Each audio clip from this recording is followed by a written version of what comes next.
자, 안녕하세요. 반갑습니다. 주식 정리해드리는 주정남입니다. 오늘도 시장 정리부터 먼저 시작을 해보도록 하겠습니다.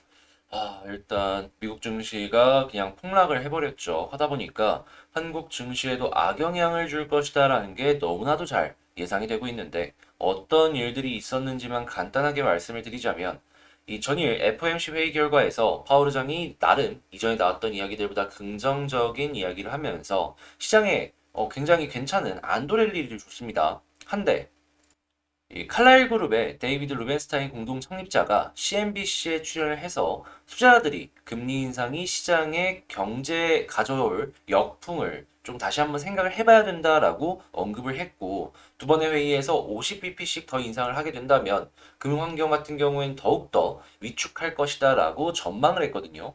요 뉴스가 나오고 나서 파월 의장의 이전 발언이 상당히 안 좋다라고 재평가가 되며 이 미국 증시들이 전체적으로 빠지는 모습을 확인을 할 수가 있었습니다. 하다 보니 이게 지금 굉장히 안 좋은 상황이구나라는 평가가 많아지면 많아질수록 추가 하락도 불가피할 수 있기 때문에 요거는 감안을 하시면서 살펴보시면 좋겠고요. 당연히 여기에 영향을 받은 국채 같은 경우에는 10년물 기준 16bp 이상 급등을 하며 3.1% 선까지 올라서기도 했다라는 거 파악을 할 수가 있겠습니다.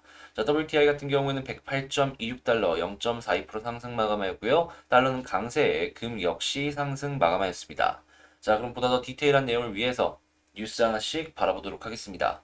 일단 미국의 4월 감원이 24,286명 전월 대비 계속 증가하는 모습이 보여지고 있다라고 하는데 원래 이전에 뉴스 나왔던 거 기억하시는 분들은 하시겠지만 이런 얘기가 있었습니다. 이직이 잦아졌기 때문에 이 실업급여자 숫자가 많아진 것이다. 한데 그 파월 의장 같은 경우에도 FOMC 끝나고 이 발표에서 어떤 식으로 얘기를 했냐면 되게 강했다라는 고용시장이라는 평가가 있었는데 이거보다 한 단계 낮춰서 얘기를 했습니다. 지금 피크를 찍고 떨어지는 것이 아니냐라는 평가를 한번 해볼 수가 있을 것 같고요.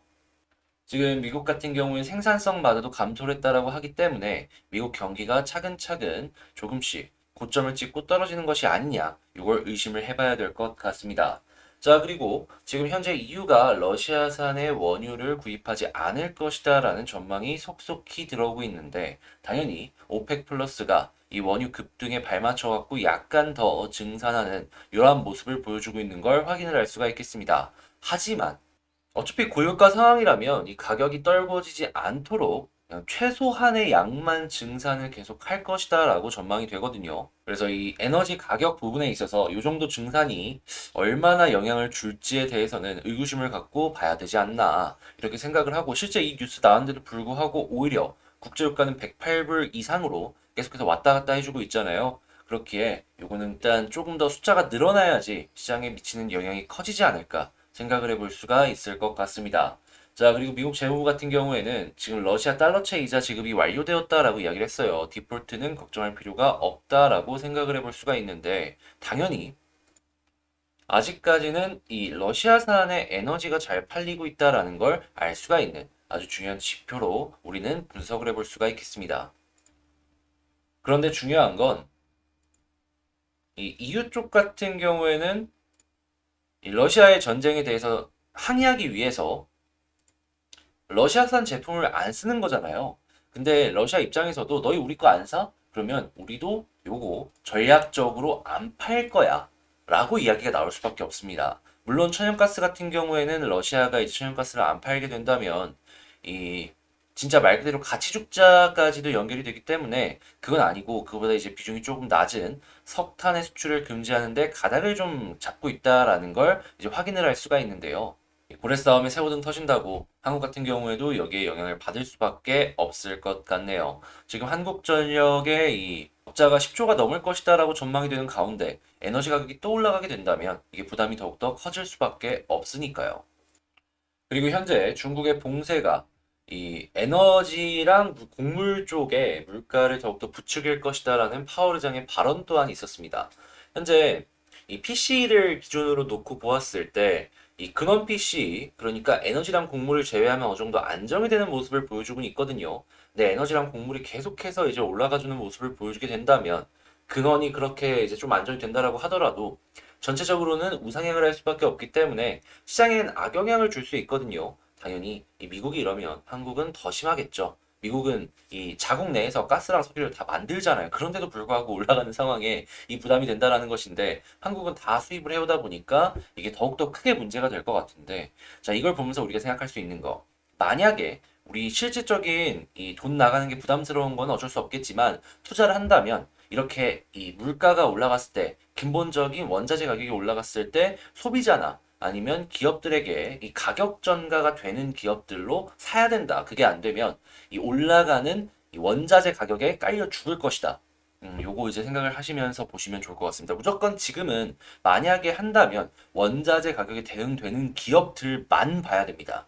이게 정부에서 막는 모습을 보여주거나 이러면은 1년, 2년 농사가 아니라 갑자기 회사가 적자를 쭉쭉 보면서 이 체질이 약해질 수 있으니까요. 그러니까 그런 거 감안하시면서 보시면 좋겠고요. 자, 그리고 현재 배터리 이 원자재 뭐 양극재나 음극재나 이제 뭐 전해질 뭐 이런 쪽이 되게 요즘 많이 주목을 받았는데 지금 너무나도 그쪽이 조금 주목을 많이 받다 보니까 상대적으로 싼 장비주가 되게 주목을 다시금 받고 있다라고 합니다. 그래서 이쪽 역시도 지금 저평가되어 있다라는 분석이 나오니까 하나씩 하나씩 여러분들 계속해서 보시면 좋을 것 같고 특히나 이제 장비 같은 경우에는 이 2차 전지 공장들이 꾸준하게 증설이 예정이 되어 있는 상황이기 때문에 확실하게 고객사만 유치를 해놓은 상황이라면 매출로 무조건 연결이 될 것이다라는 거 생각을 하면서 보면 좋을 것 같습니다. 자, 이렇게 시장에 대한 분석 싹 한번 말씀을 드려봤고요. 방금 말씀을 드린 내용 같은 경우에는 자, 여기 제가 이제 아침에 장 시작 전에 올려드리는 텔레그램 방에서 확인을 하실 수가 있다라는 거 말씀을 드리고 그래서 이제 공부할 수 있는 이런 내용들 꾸준하게 올려드리고 있으니까 이런 거 공부 한번 해보고 싶다 라고 생각을 하신다면 제 채널 커뮤니티에 있는 텔레그램 링크를 통해서 여기 들어오시면 되겠습니다. 실제로 여기서 말씀드린 것들 중에 올라간 것도 되게 많고요. 그리고 이제 실제 공부가 될 만한 내용들 그리고 현재 핫한 것들 위주로만 이렇게 정리를 해서 말씀을 드리고 있기 때문에 들어오시면 제가 봤을 땐 솔직하게 이렇게까지 정리해 주는 데 없거든요. 후배는 안 하실 거라고 저는 생각을 합니다. 자, 그러니까 요거 꼭 한 번씩 오셔갖고 저랑 어려운 시장 잘 헤쳐나가면 좋을 것 같고요. 자, 그럼 본 영상 시작을 하도록 하겠습니다. 제가 이번에 가지고 온 종목은 HMM을 가지고 왔습니다. 일단 뭐 HMM 같은 경우에 제가 몇 번이고 강조를 해서 말씀을 드리지만 좋아요. 그냥 좋습니다. 자, 이 좋은 상황 속에서 지금 어떠한 더 좋은 뉴스가 나왔는지 하나씩 살펴보도록 하겠습니다. 일단 뭐 이런 내용들 보신 분들은 아실 겁니다. 지금 HMM의 실적이 기대가 되고 있는 모습들 때문에 다시금 반등을 하고 있다라고 하고 있어요. 상하이 컨테이너선 지수 하락이 좀 부담이 되긴 하지만 장기 계약을 맺은 게 지금 실적 저하의 방어에 굉장히 도움이 된다라는 이야기를 꾸준하게 하고 있는데요. 근데 여러분, 요 상하이 컨테이너 지수가 이제 떨어진 부분, 요게 약간 부담이 되긴 하지만 이게 왜 떨어졌는지에 대해서 우리는 알잖아요. 중국의 봉쇄가 길어지다 보니까 공장이 안 돌아가서 떨어졌던 겁니다.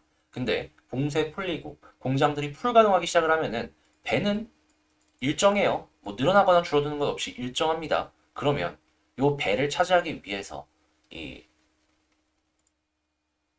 공장들이 최대한 비싼 가격에 빠르게 확보하려고 하지 않겠습니까? 그럼 당연히 상하이 컨테이너 지수는 올라갈 수밖에 없을 것이고 과거의 역사를 봤을 때 이전 고점을 뚫을 가능성이 매우 농후하다는 것도 우리는 생각을 해볼 수가 있겠습니다. 자, 그러면 여기에 영향을 받는 HMM 같은 경우에는 쭉 이전 고점을 뚫고 넘어가는 실적을 볼 수가 있겠죠. 자, 그리고 호르빈슨 이 컨테이너 인덱스를 보시면 아시겠지만 고점을 계속 유지해주고 있거든요. 그러다 보니까 미주 항로 운임이 굉장히 호실적을 지금 기대를 하고 있다. 이렇게 보여주고 있습니다. 자, 그러면 요 호실적을 기본 삼아 가지고 이 상하이 쪽에서의 본격적인 반등을 보여주게 된다면 회사 입장에서는 지금 상황이 매우 긍정적인 이슈들만 남아있는 상황이다. 이렇게 볼 수 있겠죠.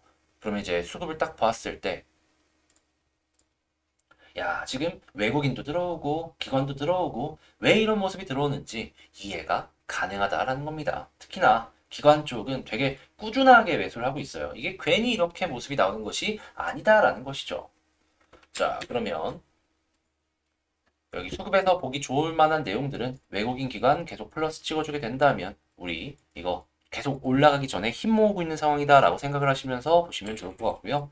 차트를 한번 본다면 일단 지지 라인을 먼저 봐야 될 것 같은데 솔직히 가장 좋은 건 이 빨간색 선 61선 여기 위에 있으면 너무 좋습니다. 너무 좋은데 이게 아무래도 종이장인 모습을 많이 보여주다 보니까 다시 또 떨어질 수 있기에 저는 웬만하면은 일단 단기적으로는 121선 위에 있는 모습을 보여주게 된다면 홀딩하는 전략을 취하는 게 매우 매우 좋을 것 같다라고 말씀을 드리고 더 떨어진다라고 하더라도 솔직히 실적 대비를 놓고 본다면 여기가 저평가 상황이기 때문에 저는 굳이 손절은 안 했으면 좋겠다라고 말씀을 드릴 수가 있을 것 같습니다. 자 그러면 만약에 61선 위에 있다면 1차적으로 어디를 노려보면 좋을까? 240이죠. 가격상으로 보면 33,000원 부근. 근데 웬만하면 실적 나오고 여기는 충분히 뚫고 이전 고점도 뚫어갖고 한번 이전 여기 부분을 시도해 볼 것 같아요. 정말로 여기 한번 시도해가지고 이게 고점 한번 뚫으려는 움직임 마지막으로 피크아웃 나오기 전에 보여주지 않을까. 전 요걸 생각을 해보면 매우 매우 좋을 것 같습니다. 자 그럼 총정리를 해보자면 지금 위치는 솔직하게 얘기해서 아래든 위든 저평가다. 손절 생각한다? 굳이 지금 왜? 왜? 그러니까 더 지켜보면서 홀딩하면서 보는 거 매우 좋을 것 같고 올라가게 된다면 1차적으로는 여기 2차적으로는 그 이상도 한번 노려보자 라고 말씀드리면서 요 HMM 맞춰보도록 하겠습니다. 자, 제 영상이 도움이 되었다라고 한다면 구독과 좋아요 꼭 한 번씩 눌러주시고요. HMM 기다린 만큼 좋은 결과물 줄 가능성이 매우 높은 종목이니까 저랑 같이 손잡고 쭉쭉 지켜보셨으면 좋을 것 같습니다. 전 다음에 더 좋은 영상으로 다시 찾아뵙도록 할게요. 이상 주식 정리해드리는 주정남이었습니다. 감사합니다.